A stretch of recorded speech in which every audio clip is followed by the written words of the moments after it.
official. To Aggressively Healthy, the podcast. Now we got some tunes up front. I really like it, Marcus. A little aggressive, no? A little aggressive, but that's what we do. I mean, why not? So, quick question. Okay. Hospital admissions over the last, I guess, however many years, let's say from 2009, inpatient admissions have been going down, data-driven. Outpatient admissions, meaning elective procedures, in and out, same day, have gone up. The funny thing is the presentation of that data to the public is like, oh, our healthcare system's getting better, less people have to get hospitalized. But the reality behind it, from what I see, is outpatient procedures, you bill less to the insurance company. There's no facility fee. The doctor might make more money, but the insurance company pays out less. Your premium stays the same. Your deductible actually went up. Oh, and your premium went up too. And now they're paying less. What are your thoughts on that in terms of premium, deductible, healthcare, insurance, anything you have to comment in regards to how we can somehow fight that trend with being aggressively healthy up front? I just want to circle back. So what's the biggest kicker for the insurance company? Which type? In terms of income? Yeah, what do they make more money on? What kind of admission? So they'll pay less to the hospital on an outpatient procedure. And what's going up? Outpatients are going up, inpatients are going down. So correct. The numbers are always in their favor. Right. Right. So now we're getting cheated by insurance. You can see it. We just don't realize it. It's hard to fight. My whole push on this, which we'll get into now, is the biohacking world, right? So if you continue to beat people down and do not deliver them the product you're telling them they're paying for, they're going to start trying to do it on their own. What's your take on this biohacking world and exercise as well? Because some people are like, oh, I can do it myself, right? What do you think made this happen? Is it a lack of trust? Is it people wanting to know more? Or what do you think the root cause of that is? I'll get it out of the way. I think biohacking, there's only two people that really use that term. A, the person that really doesn't know what it means and thinks it's a legitimate term. Right. Or something that is of value. Yep. And then people trying to sell you shit. Yeah. Like that's the only two people that would use biohacking. Like you're never going to go to a PhD biologist and he's going to be like, this is my rules of biohacking. Right. It is completely man-made. It is almost completely synthetic for marketing purposes. Yeah. And most of the people that espouse benefits of biohacking have something to sell you, which I'm not inherently against, but you just got to be careful, right? But biohacking does not really exist. And it's almost like, how are you really expecting to shortcut biology, neurology, physiology? Like you can't. So and if you add up all those things or opportunities for biohacking, it's going to take you longer than if you just did foundational work. Correct. Diet, nutrition, sleep, stress management, good relationships with your people.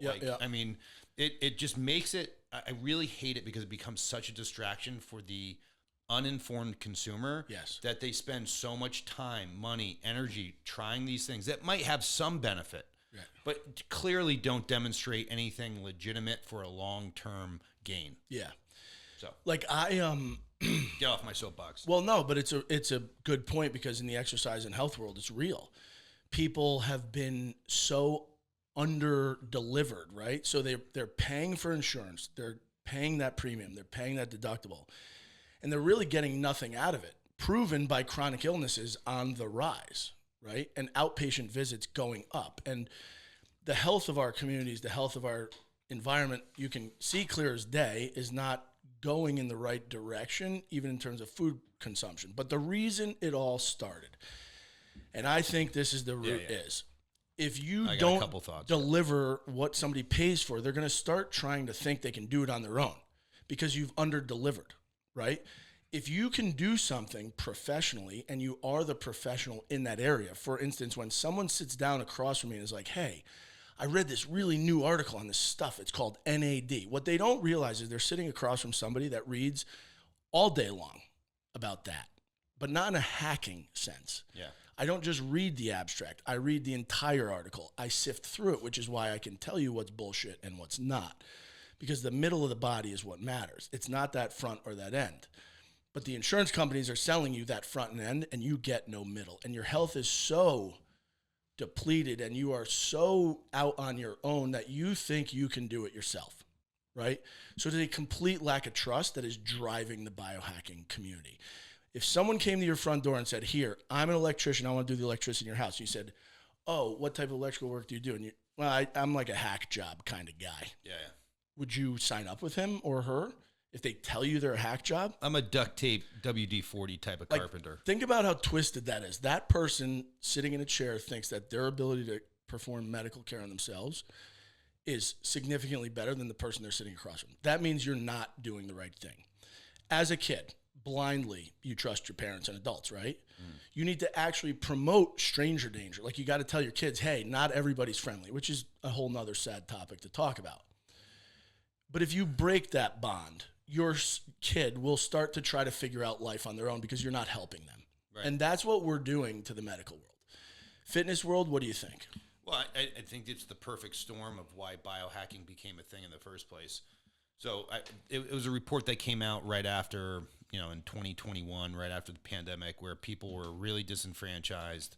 They had probably historically one of the lowest levels of trust for doctors and pharmacies, pharmaceuticals. And then you couple that with the rising obesity rates, the medical issues, right? People spending more money in supplements, and I think we did a report a couple months ago. The billions of dollars that are going to the supplement company, the billions of dollars that are getting funneled into the fitness company. And where are the results? Yeah. Where's it? What is it producing? Nothing. On both sides. Yep. So we're getting sicker, we're getting fatter, we're getting unfitter. So something's terribly wrong here. So the perfect storm, especially now with the rise of social media and people who can influence at scale digitally, all they have to do is slap on biohacking. All they have to do is say, this is what the doctors won't tell you. And they're like, I'm listening. Yeah. Because I already inherently believe that the doctors don't know or aren't saying the right thing, right? So if this magician on the internet is going to say, hey, if you just do cold plunges and do a continuing glucose monitor, right? Fat just melts off. Yeah. Like, it's 7 minutes a day. Yeah. I'm going to listen. Yep. Because the value proposition is so stark. Yeah. Compared to what other information or other sources are providing at that point. Yeah. And that's the problem, right? People are inundated with that. And they're like, you scroll through the algorithm, and like you're just getting constant bombardment of people selling shit. Yeah. And you got to remember, when you walk into the hospital as a corporate entity, right? So you walk into a Yale, New Haven, Hartford Healthcare, whatever hospital you want to go into. Those are examples in Connecticut. You're walking into a magic show, right? Like, you have no idea what you need. You have no idea what you're going to get. And at the end of the day, it's a money-making business, right? So they're going to, by default, do some smoke and mirrors and try to do more study. That's how it goes. It's not even the doctors and the physicians' faults. It's just that's how it's built. So I think as a medical practitioner, our duty is to spread the word of non-biohacking, like real medicine. I said this to you once before. I think the beauty of what we do is it's relatively unedited, and we are foundationally based. We have never said fast. We have never said cold plunge. We have never said either of those are bad. We have just said they're only good when used the right way. We are not hackers. This is real care. The biggest biohack, if you want to really hack your way into medicine, is going to be muscle mass, right? And there's a lot of studies now coming out that muscle mass will improve metabolic function, brain function. I mean, everything you can think of, and we're wasting money studying that. Yeah. Where's your brain on the muscle mass issue? And do you think we need to study as extensively the benefits?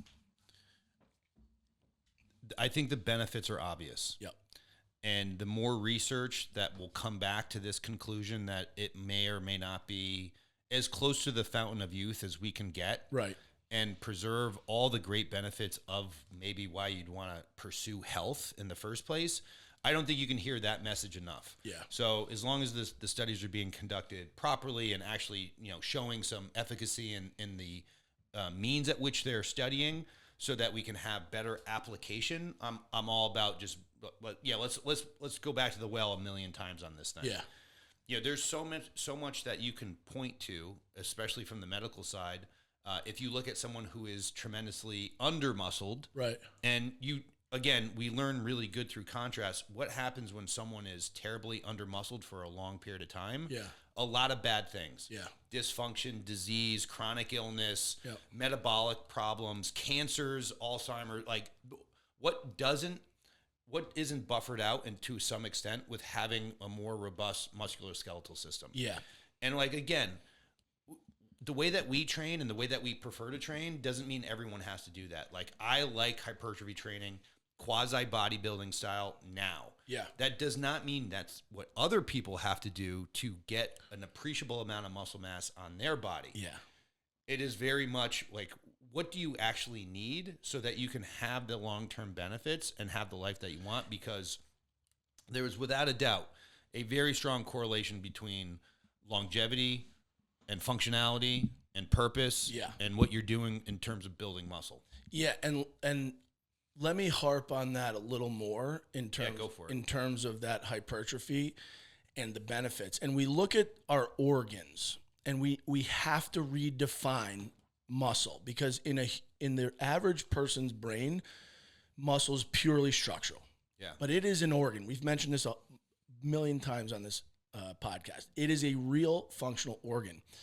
And if you start to view it as a filtration system for diabetes, just like your liver is a filtration system for drugs, right? Like when you drink alcohol, your liver will deal with it. When you eat food, your liver will deal with it. It's a filter. Imagine your muscles being the sugar filter, right?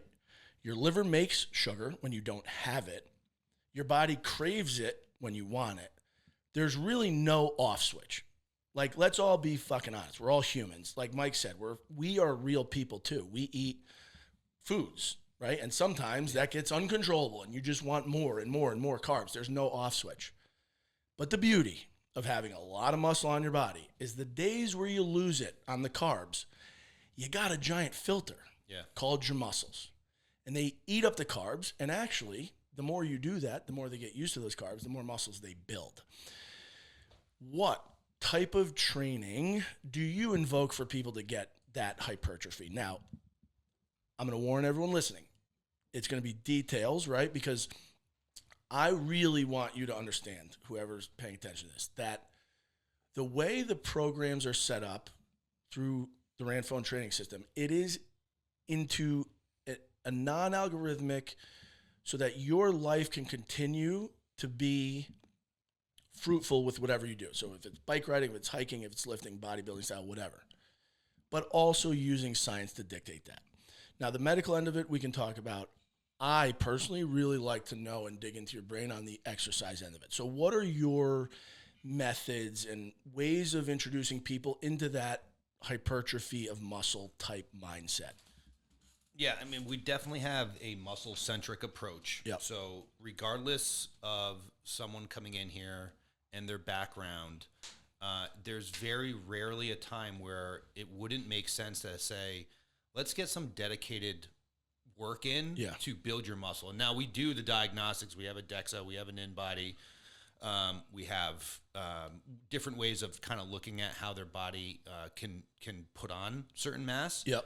And, of course, making sure that we're losing body fat, because it's actually, everything gets better when your body fat goes down. Yep. And honestly, the best way to lose fat is to try to build muscle intentionally rather than trying to lose fat. And I think that's where a lot of people get stuck in this yo-yo dieting, high intensity kind of training mentality, and then are really displeased with the results because they're chasing the wrong thing through the wrong avenue. Can I give a little quick example? 100%. So yesterday, just coincides, somebody came up to me here who walked in this gym at 300 pounds, 40+% body fat. So they're like, Marco, nothing's working. I'm still 300 pounds. Now we're like 6-7 months into this, or actually 8 months in. So I go, listen, let's not argue. That argument's useless. Let's get the data. Get on the DEXA scan. What do you think it was? 24% body fat, 15 pounds of muscle up, overall 2-pound weight loss. Think of how bananas that is, right? Yeah. All because of what you're talking about right now. Yeah. And again, that person on the scale does not look that much different. Correct. But behind the curtain, that person has vastly improved their health. Yeah, their labs are amazing now. And will live, and all the results they're really looking for will get better. Yep. And become more tangible because of the pursuit of muscle as opposed to just trying to lose body fat. And both things, despite what most people have said in the past, you can lose body fat and gain muscle. Yep. That is a real thing, especially for people who have been under fit for a while. Yep. Or have not trained in a dedicated manner, or have not focused on nutrition. You know what I mean? So like, but this is where a lot of people come in and they're embarrassed or ashamed about where their current status is. And it's like, well, great news. Almost everything we do will benefit you. Everything. Now, that guy comes in, weight loss journey out of the gate. How do you set that up? Two basic things. Let's just assume that he does not have a actual structured training routine. Yep. And clearly, if he's overweight, has not really focused on diet or what he should be eating. So let's do this. Let's standardize his inputs. Let's make sure that he's getting X amount of calories, where those calories are coming from. Let's make sure we have a priority on protein. And let's just increase his activity. Yeah. And you know what's amazing? Because I read this, and I wish I found it or saved it. The average adult male eats around 3,300 calories a day. Yeah. Just for sake, when I'm bulking, I'm around 3,300 calories. Yeah. And they walk, their step count is 3,300 to 3,500 calories on average. Yeah. So they're eating as much, or the calories almost equate their steps. Yeah, it's crazy. Which is outrageous. So if we just increase their steps by, let's say, 50%, so now they're at around 5,000 steps a day, we decrease their food by 500 calories. Yep. It is as close to guaranteed fat loss. And now when we add any structured training, we're at the very least, preserving the muscle mass they have. And which is like... Yeah. And I use him as crazy. an example because, like, the amazing thing is I read all this data. Please stick with me. Don't cut out just yet because it's a little sarcastic. I read all this data on the GLP-1s. It's just going to eat your muscle, and it's terrible, and it's terrible. At 300 pounds and 40% body fat, with the GLP-1 done the right way with a professional that you're not just ordering online and getting it and dosing yourself and biohacking rather than actually using data-driven science. So we used a little GLP-1 on him. Now I'm going to tell everybody he is no longer on GLP-1 because we used it for the weight loss up front, but he kept training and he kept building muscle. Now the weight went away. Now we take the GLP-1 out. He gains weight back. He thinks it's not muscle, it's all muscle. Can you talk to me about that next phase, right? So we do that weight loss. Now you explain it better, but there's some like reverse diet, or I don't know how you explain it, but if you can explain it out loud, it would be really good to hear because it's completely opposite to how the brain would normally think of building muscle. Yeah, the biggest takeaway for people is that you can't diet forever.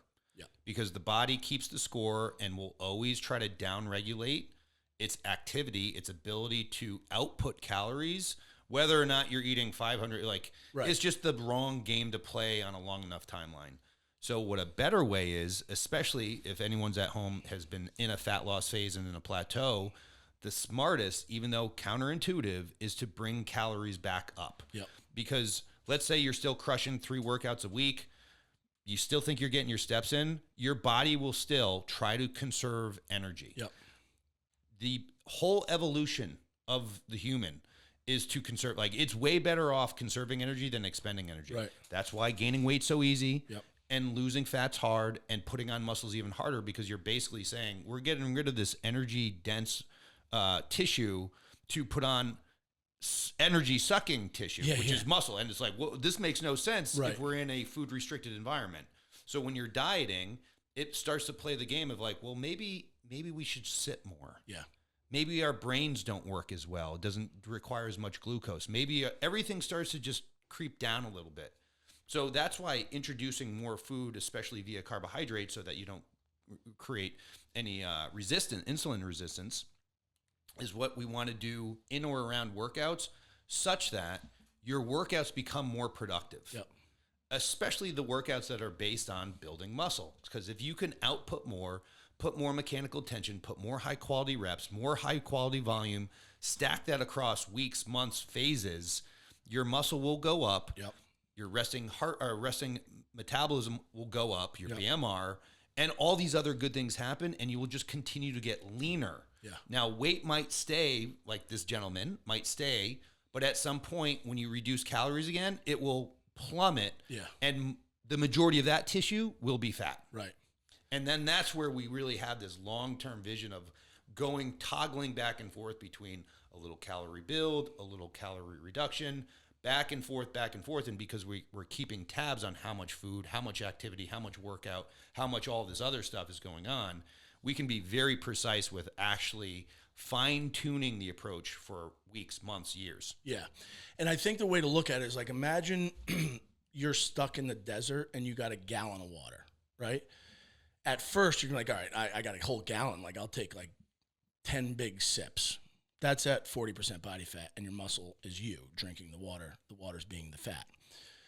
As you start to realize there's nobody coming to save you in the desert, you're maybe not going to take the 10 chugs, right? Because now you're starting to realize, like, oh, I only have this water. Nobody's bringing me more water. So you take littler sips. That's at the 20% body fat. Because then to go from 20 to 10 is way more difficult, because you need to really start rationing, because the human body doesn't know when it's going to get the water again, just like if you were stuck in the desert.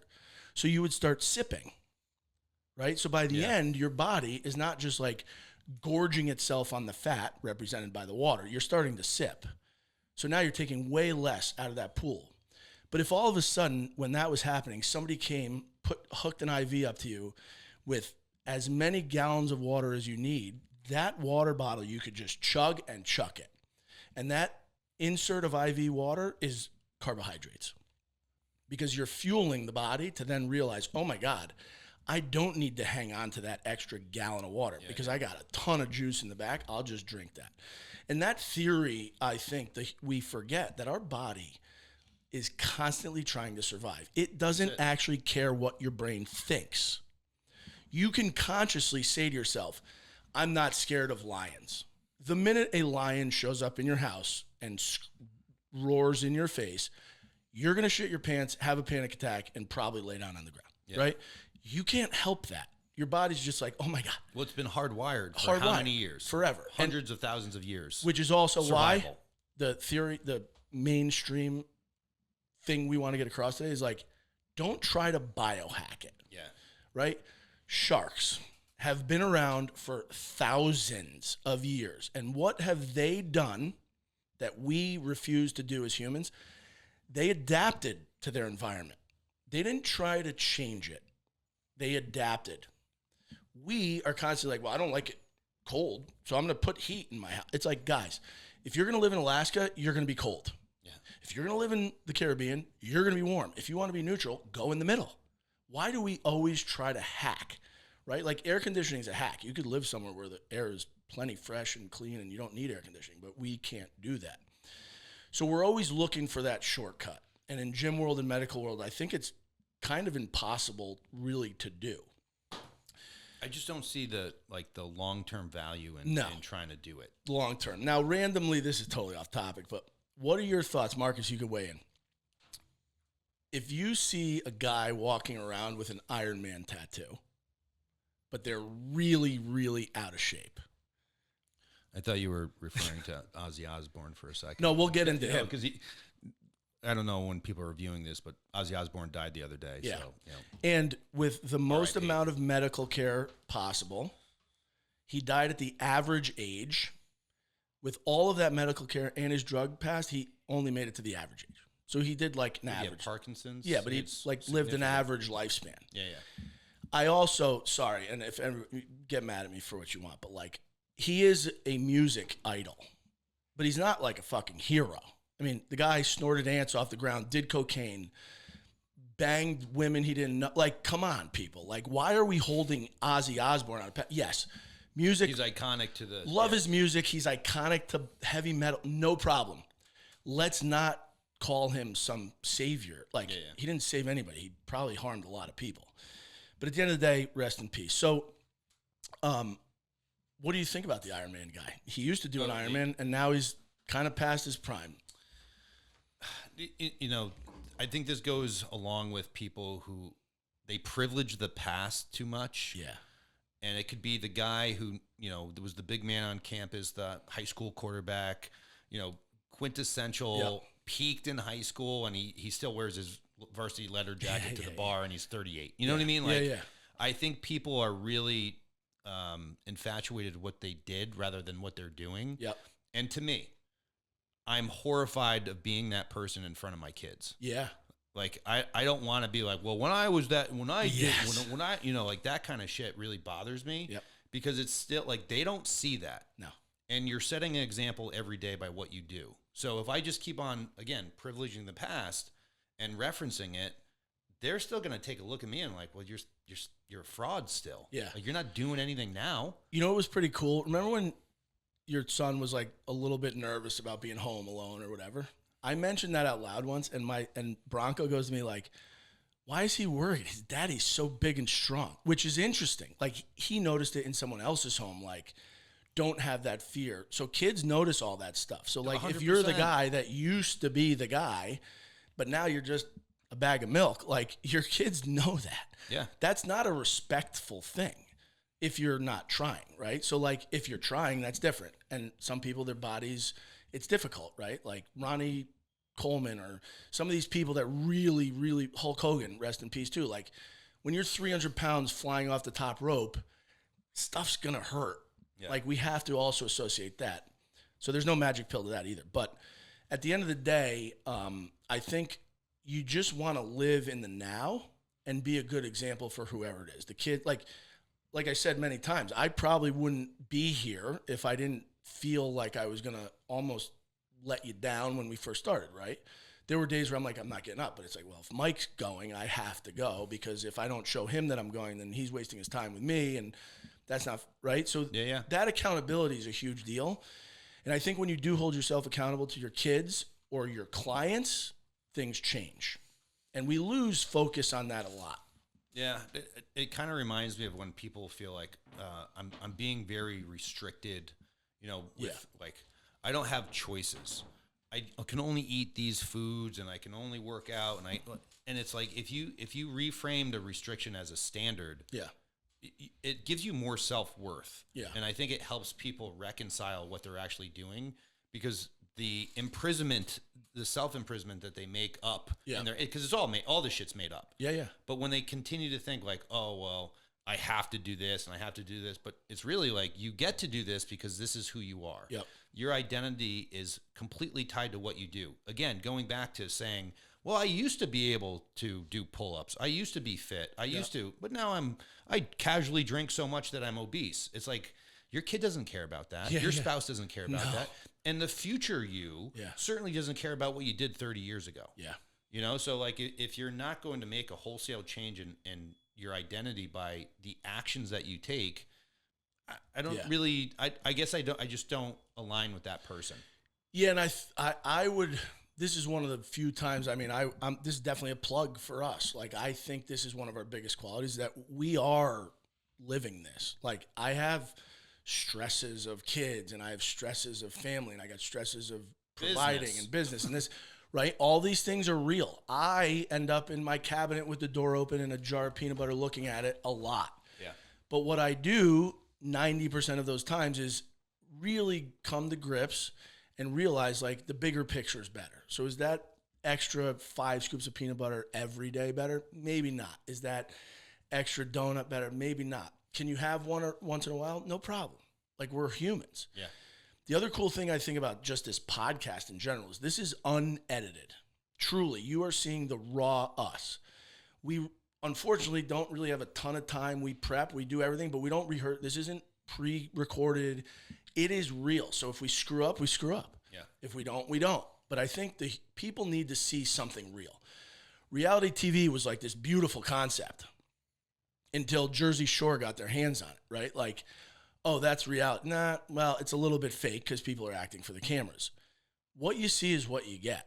Somebody said to me, how do you talk to your patients? And this is how I talk to them, right? Because if you don't like how I'm talking to you and my humanity or how I interact with people, then we shouldn't work together. There's other doctors. Like, plenty of humans on the planet. I don't need a couple billion clients. We're not trying to sell you on a dream. We want to give you that raw, unedited, non-biohacking healthcare. One big thing in terms of gym movements, where do you think the exercise industry is going in terms of like box gym, boutique, like real boutique one-on-ones or that kind of spectrum? Because it's hard to like tell. I can't really give a good assessment. I would say the biggest trend right now is this kind of merger of more of a medical element in most gyms. Like you can see some big box gyms going along with, a GLP-1 company. There's certainly nutrition companies that are trying to align themselves so that they have a greater menu of services to provide someone. And I'm not against it. I think at the end of the day, but like if the core offering was flawed, stacking another thing with not all the pieces that should be, the foundation's already screwed. So like, I don't know nothing about houses. So keep building. But we know like it's not all the concrete's not laid down correctly. Right. But let's put another level on it. Let's put another story on it. Let's put another room on it. And I think it's gonna help the bottom line of the gym or that market or that industry or that business. But it's also going to be, so it's positive reinforcement for the gym business to do that. Right. But then it's going to still end up with an unhappy end user because it's not going to deliver what they promised. Which is the hospital. It's going to be the same situation we started this conversation. Yes. It's the same situation. It's just someone who didn't get what they wanted. And if they learn by history, which we just don't for some reason, like humans just don't, we repeat history all the time, they would see the hospitals. I used to argue all the time, and actually one time got written up by the I forget whoever the hell it was. Somebody wrote me up at the hospital. I had to go in for a meeting with HR.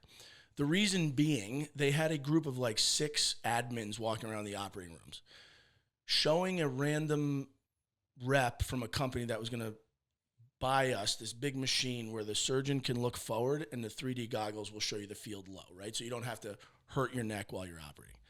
Now, that's great. And I said, oh, that's wonderful. Like, how much is the machine? They're like, well, it's like $3 to $4 million, but it's a great investment, blah, blah. So I turned to the hallway, and there was like some dirt on the floor and a couple beds messed up. I was like, how about we fucking take care of the shit we already have a problem with? Because I'm sure a couple $1 million to hire maybe another 40 environmental service staff, there wouldn't be a speck of dirt on the ground. It would actually be sterile, and there wouldn't be flies in the operating room. How about we start with that? Yeah. It's like putting a fucking Rolex, Louis Vuitton, and a Gucci on your average woman getting some plastic surgery and calling her a hot babe, right? Like, we see through the plastic surgery. It's only superficial, right? We see through the fake boobs, like, if you do that, great. And if you like it, great. We don't care. But don't build on a poor foundation. Like, if you go get Botox to look good, but you're 40% body fat, like, it doesn't matter. Yeah. You have to be foundationally healthy, and I think we lose sight of that. And in the gym community, you're spot on, which is why this is different, and it's also why we can't really market like, we do this because we want you to know. It's less of a marketing drive because truly we don't want hundreds of flow in. We want to take care of individuals. Speaking of which, happens a lot. Like, what's your interaction with people that question the cost and the value of your service? Everyone, I mean, listen, there's always going to be somewhat of a discrepancy between the price and the value. Yep. So, like the old saying, price is what you pay, value is what you get. So it's not necessarily the price at first. It's them really understanding that, we feel very confident if we quote you on something that we can actually do it. Yep. The big caveat to that is, are you willing to do the work? Because that's the only thing I can't guarantee. Right. Like, I can't guarantee that you're going to be here 3 to 4 times a week. You eat the food and all that. I can do all the other stuff with this coaching staff. Yep. Your medical staff and support team is there to help, guide, redirect, whatever. But at the end of the day, if you're not willing to put in some hours you're never going to get the full return. And that's something that you've talked about is like, you don't really want to see people who aren't living a healthy lifestyle. Like, this isn't just a Band-Aid that you want to put on someone. No. It's not a boo-boo that we can just say, all right, take this, call me in the morning. Yeah. It's like, and people have trouble, I think, reconciling the fact that it is a forever thing. As long as that's what you want, right? Like, if you want to be functional, healthy, look good, feel good, so on and so, it's like forever. But it's like, you don't. What happens when you don't brush your teeth? Yeah, they go away. Yeah. What happens when you don't work a muscle? It goes away. Yeah. What happens when you don't eat good food? Your health goes. Like, all these things, it's the same thing. Yeah. So instead of saying, "Hey, take this statin for the rest of your life," it's like, "Hey, do squats for the rest of your life." Yep. And you'll have tremendous benefit out of that. So part of it is just making sure that they understand really what they have to do to accomplish it. And then, are you fine with the commitment outside the monetary value? Yeah, and that's an interesting thing, because when people come in gung-ho about like, I want to do it all and I want everything, I've started now doing what you kind of taught me to do. Because when I first started in small business world, if somebody came in and was like, I want medicine, I want training, I probably would have been like, yeah, let's do it all. Yeah, right? yeah. But then I realized, like, they can't. I couldn't either. Like, you have to take it step by step. So in dealing with those people that want it all up front, it really comes down to convincing them, hey, let's just start eating what RTS Health and RTS Training Systems and RTS in general is sponsored by. We are sponsored by chicken, beef, the animals that produce our food, and our vegetables, right? Like, that's who funds us. We don't take money from anybody to say what we want. That's why we tell you to eat whole foods, whatever brand you want, as long as it's healthy. But until we start with either the food or just maybe paying attention to your protein intake, or maybe just getting to the gym, or maybe starting some medical intervention that balances your hormones, a piece at a time that builds. And the reason I bring that up is because you said something that sparked my thoughts, where it's like, it's a lifelong thing. It's like you learn addition before you learn multiplication, right? So if you learn what a whole food is, then you can actually eat it. And then once you're eating it, once you appreciate what the macronutrient is doing, then you can start to play the game of adjusting those macronutrients with the exercise. But it's a building process. And I think that's how people have to view it. It's not come in, I'm going to do everything all at once for 8 weeks. It's like, no, let's build and build and build, and that foundation is real. I do think, and we'll make a very important release soon, but we have acquired and hired a PA in the medical service, Kathleen Kelly. She'll be starting. We'll make an official announcement. I'm really excited. PA, well-trained, well-versed, deep in the kind of health world herself, and will be a really good resource, I think, for myself, for women in general, for men, for whomever want to encounter maybe a different opinion under the same guidelines of care, right? Foundational health. And I know we're going to start trying to build a little more of that menopausal, perimenopausal relationship, and it's hard to nurture. So I think with a female, it'll help a lot for those out there that are concerned. Couple quick never have I evers, I think. Oh, yeah. Should we get to it a little bit, Marcus? Is Marcus is still here. Time? Yep, I'm here. Yeah. How much time are we at? Yeah, we're at 40 minutes. Oh, look at us. That was pretty good, right? Timed out. Marcus, how was your last week? Very good. Feeling good? I'm feeling great. But you were up late last night. I still feel great. I still feel great. Love it. To be young again. Never have I ever yelled at the person driving in front of me. Come on. It's every day. It's every day. Said I'm never drinking again. Yeah. Well, not for the typical reasons. Oh, yeah. I mean, I've done it. Like, stuck to it. Uninvited someone to a party. No, I've never done that. Yeah. Have you? I don't think I did. Oh, you have? Yeah. When? I just did. No way. Ex-girlfriend? Friend? Yeah. What? Which one? A dude? No. Oh, girl. Yeah. Because you don't want them to find out of it. Yeah. You're smart, Marcus. Marcus is foundationally in his 20s. Yes. Peed in a pool or a hot tub. That's the only thing I do in pools. Yeah. If you don't pee in a pool, you have a problem. Lied about my occupation? Never. No. Not a single time. Usually I tell people I'm a doctor, and then I have to prove it. No, nobody fucking believes me. Prearranged to be bailed out of a date? No. No. Never. Just arranged that maybe you dated 2 women one night. Maybe. Had the urge to follow a beautiful stranger? The urge? I followed a dude. I like Oh, if a guy's like super big or something, it's fun to watch him. yeah, Big jack dudes. sure. Been caught sleeping on the job? No. No. Been fired after first week of a new job? Nope. No. Rocked a muffin top? No. We got him. He's laughing, guys. He's laughing. Well, what does that mean? What Like does that that. mean to you? Is that like you wearing like a shirt and then you see your like stomach hanging over it? Is that what Oh, okay. Let's see. Been tased? Yeah. All the time. You used to do it to yourself. Yeah. Yeah. We had a game. we at one time we ordered as much those handheld tasers as possible, and we would just shock each other at parties. Yeah, Like, the same thing. Yeah. Like random.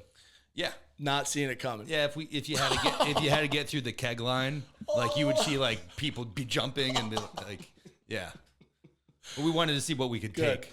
Amazon, I'm ordering one tonight. So, I think 50,000 volts was the highest. we got Even up to. better. Love it. Well, if you guys have any suggestions, concerns, information you want us to talk about, Hit us up. hit us up, email us, DM us. We're here to spread the word. Let's get people healthy and feeling good. Absolutely. Until next week, adios. Later. Yeah.